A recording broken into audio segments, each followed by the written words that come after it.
Stone Cold Prose, building better words. In Park La Brea in mid-city West Los Angeles, I used to get a serenade every evening. As the California sun went down, throwing the towers around me into silhouette, I would hear a woman who lived below me singing, "'Cause baby, you're a firework. Come on, show 'em what you're worth. Make 'em go, oh, oh, oh, as you shoot across the sky, I.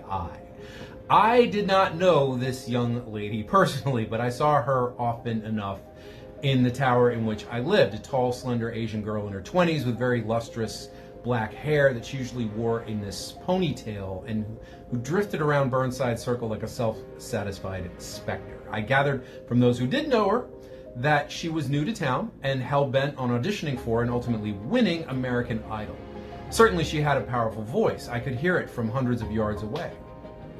But what struck me about her was that she seemed to possess nothing else musically. There was no nuance, no subtlety, no range to her singing. It was pleasant enough in its way, but it was like a single note held too long, noise rather than music. Nor was there ever any variation in this singing itself, the serenade. Always it was the same stanza of the same Katy Perry song every single evening over and over again until she tired of it. Needless to say, though I will say it anyway, she did not win American Idol. She did not even make it past the earliest round of auditions. I think she was the only one who could have been surprised by this, but surprised she evidently was, and distraught too. She'd come to Los Angeles from afar in pursuit of a dream, which she chased single-mindedly and with as much determination and skill as she could possibly muster. And when the moment came, the gods of Hollywood said, "Thank you," next without the thank you. She left Park La Brea not long afterwards, and I never saw or heard from her again. She will never know that I, perhaps uniquely in this world, remember her evening serenades when the sun went down. Hi guys, welcome back to Stone Cold Prose, where we build better words, better thoughts, and better men. I'm Miles Watson, novelist and author of such award-winning series as Cage Life, Sinner's Cross, and The Chronicles of Magnus. I worked in Hollywood for 12 years, criminal justice and in law enforcement for another 10 and counting, and now I break it all down and build it back better. So let's get back into this. Now that evening serenade is one of those memories I have which is peculiar and particular to Hollywood. Hollywood meaning both the entertainment industry itself and the town, whose famous sign you could actually see from the stairwell outside my apartment door, in which, when I invoke the name, I mean to include Los Angeles and Burbank and all the other parts of the city and the valley in which I lived and worked. Because it's all entirely wrapped up in both the sun-drenched atmosphere of Southern California itself, with its breathtaking sunsets and its famous palm trees, and in the caprice and the cruelty of the entertainment industry, which ultimately is the business of breaking rather than making dreams. On the one hand, you have tens of thousands, if not several 100,000 people who work like dogs or slaves in the hopes of fulfilling some grand personal creative quest, and on the other, a town which feeds on such people the way a mosquito or a leech feeds, sucking them absolutely dry and then leaving their husks to rot. When I think of my time there, quite a bit of which I actually recorded in a fragmentary and incoherent way on my Goodreads blog, Antagony, I am never far removed from memories like this, which belong to no really definable period and usually exist without any context in my mind, but which come to me with an incredible clarity and immediacy, as if they'd happened yesterday or 2 hours ago for that matter. These memories may or may not carry emotional content, but they always produce an emotional reaction in me, which I believe may be nostalgia, or what's called hiraeth, the Welsh word meaning longing for a place which no longer exists, or which may never have existed. Because in a very real way, the Hollywood I myself pursued when I arrived there in 2007 may have been a phantom created by Hollywood itself, by the movie industry, by films I'd seen, magazines I'd read, interviews I'd watched, and all manner of red carpet spectacles I'd borne witness to on TV. A sort of romantic glamour, a deliberately conjured mirage which had lured me from the nondescript Pennsylvania town in which I lived and into its bosom like a siren luring hapless sailors to shipwreck-hungry rocks. And the first 2 years I lived there were essentially the struggle of a shipwrecked man. Every day, Every week seemed to bring a new hardship, a more stinging setback, a more demoralizing humiliation. I never had any money. My relationship with my girlfriend became increasingly unstable and joyless, and the industry seemed determined to make sure I never worked in the town at all, much less again, as the famous threat goes. Only the fact that I'd burned my boats and could not retreat allowed me to endure it all. Men with nothing to lose are dangerous, sure, but men looking at losing everything are 10 times more so. I'd spent my last dollar coming into town. I had no way out. I had to succeed or thumb my way back across the United States. A friend of mine, now an ex-friend, because he became too Hollywood for his good or mine, once observed that the first 2 years in LA were like a test of your commitment. Los Angeles tortured you ceaselessly for that period simply to see if it could break you. You almost have to have something wrong with you to make it here, he said. And indeed, the vast majority of people who arrive in the city, hoping to break into the entertainment industry in any aspect, give up within that time frame, 6 months to 2 years. It's entirely understandable. You have to pay me $1 million, maybe $2 million, in hard cash to make me live that siege over again. And even then, I'd probably hold out for 3 or 4. It was that bad. But I was speaking of memories. That jumble of memories I carry in my mind that often gets triggered by the simplest phenomena. I'll hear a Lady Gaga song on the radio and remember halfway through the song the first time I met her. She stuck her hand out at me and said, "Gaga," as if I didn't know who she was. I hear John Tesh on the radio doing Intelligence for Life, and I remember the time I got drunk with him at a wedding. I watch an episode of CSI, and I remember the time I got drunk with one of the stars of the show, and we air guitared the entirety of Freebird, which is no easy task, let me tell you. I do not pretend any relationship with these people or countless others I've worked alongside, bumped into, or met at parties. I'm 100% certain that 99% of the famous or semi-famous people I met forgot me within seconds of our meeting, if they were even aware I was there in the first place. I merely mention all this because my life is now so different and so far away that those memories seem surreal to me, almost as if they'd happened to someone else. In a sense, they did. The me that sits here, 2,650 miles from Los Angeles, is very different from the one who labored on the outer edge of the industry all those years in a vain effort at recognition.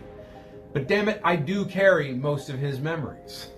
The most satisfying and the worst are all related to much more prosaic events.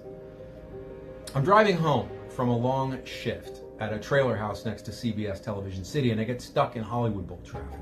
It's horribly hot and the asphalt is melting and my air conditioner gives up the ghost and my car begins to overheat. I have no escape, no way to even pull over to the side of the road. The needle creeps up and up until it pegs itself in the red and stays there, and I still have a long way to go home, and I have to return tomorrow for another 16-hour day, and I want to scream because I'm sure that in a moment my radiator will give and I'll disappear in a big old cloud of steam. It's 3 a.m. and I'm on Sunset Boulevard drinking whiskey from a chrome flask and talking to my friend Dan in the parking lot of the Directors Guild of America.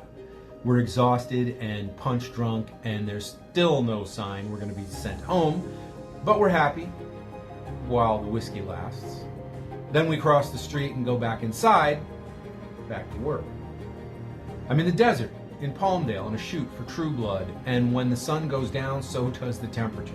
In an hour or two, it's 17 degrees, and the makeup effects technicians and production assistants are so cold we huddle together for warmth like animals in a snowstorm. We have no place of refuge but a wind-whipped tent with a broken heater. I have 2 very lovely production assistants clinging to me, one on each arm, but I'm too cold to take pleasure in the circumstances. I have no gloves and my hands are numb. When I try to find food at the craft services table, the granola bars are frozen stiff and the peanut butter is iced over and the coffee is colder than the air. In the lighted trailers nearby, we hear much more important people laughing. It must be warmer in there. I'm at a rap party for heroes being held at Strike, which is a bowling alley in Hollywood. I haven't bowled since college and I don't want to humiliate myself, but my boss, the ex-friend, he bullies me into a game. Unfortunately for him, I'm just drunk enough to play perfectly every single frame as a strike or a spare. I even make a 7-10 split. My boss does not take this well. He looks me in the face and calls me a cunt. Several of us leave and find a nightclub and dance to 80s music. Finally, drunk out of my mind, I sit on the curb and wait for my Uber. As I do so, two bloods in red bandanas roll past in a tricked-out red Impala blasting rap music and leaving a fog of marijuana smoke down Hollywood Boulevard, their gold Daytonas gleaming in the light of the street lamps. I'm in Malibu, hiking in the mountains, and my friend and I turn to see the ocean, and instead we see the clouds beneath us stretching out unbroken to the horizon with the sun shining down on them. We're standing above the clouds in Malibu. And somewhere Courtney Love is having a good laugh, or maybe a good cry, or both.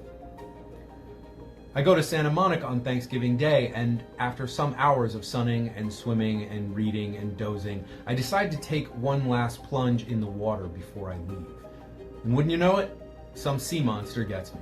A poisonous spike right through my foot, blood and everything. My leg swells up, immediately turns a fiery red, and there are no clinics open, and I have to drive all the way back to Burbank and go to the ER. Now when I get to Burbank, which is in the middle of the semi-desert, and I tell them that I was attacked by a sea monster, I'm pretty sure they don't want to treat my foot. I'm at the ArcLight, the old Cinerama Dome, on Sunset to see a Star Trek movie. And as I stand there talking to a friend of mine, a woman says, "Excuse me," and walks between us. It's Nichelle Nichols, fucking Lieutenant Uhura, wearing a lovely ivory Starfleet pendant around her neck. We just stare, and then we look at each other as if to say, did that just happen? I'm walking up from Beechwood Canyon back to the Hollywood Reservoir, and I nearly get hit by a distracted driver. As he passes by me, I recognize his face. It's Kevin Costner. He's obviously lost, and he can't get a GPS signal. Very slowly, he drives down the road directly beneath the Hollywood sign, which is crowded with tourists, every single one of whom has their back turned to him because they're all taking selfies in front of the Hollywood sign. Not one of them notices that one of the biggest movie stars in the world is yards away. I stand at the top of the hill and laugh. No one would have believed me anyway. I've just finished a tough practice at White Tiger Martial Arts, and after a shower, I amble down to Callender's on Wilshire Boulevard. I stare at the green and black marble bar, and Jimmy the bartender slides over a beer and serves me a margarita pizza, and we talk about life and baseball, and this is one of those little moments I treat myself to now that I'm single again, because I love the old world 1940s ferns and brass and mahogany leather top bar stool look of this place, which even had its own shoe shine stand. And I keep the knowledge of this place to myself. Everyone needs a place all their own, and this is mine.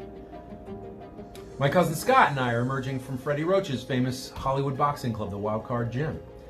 Early in the morning. We're so drenched with sweat, we have to wring our shirts out in the parking lot and snap them in the air before we get into his car. As we do, I say, my God, what great shape we'd be in if we quit drinking. And he replies, yeah, but at what price? I'm in line for coffee in front of my building, talking to some old lion of the entertainment industry who's also my neighbor. Always been nice to me. He regales me with stories of the golden age of film, which he witnessed firsthand. When he finds out I'm a writer, he asks me if I'm interested in doing scripts for a documentary series he's producing, on spec, of course. I reply, no man, I don't work for free, do you? He never speaks to me again.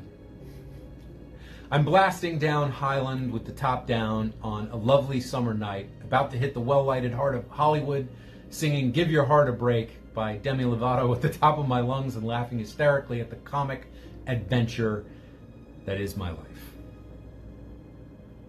Now this is just a random samplings of things which are now deeply in the past but seem real and immediate to me, almost painfully so. I realize that for all the hell it put me through, all the crushing disappointments and petty frustrations, and all the times it dangled the most tantalizing bait imaginable in front of me only to yank it away at the last half second, I miss California.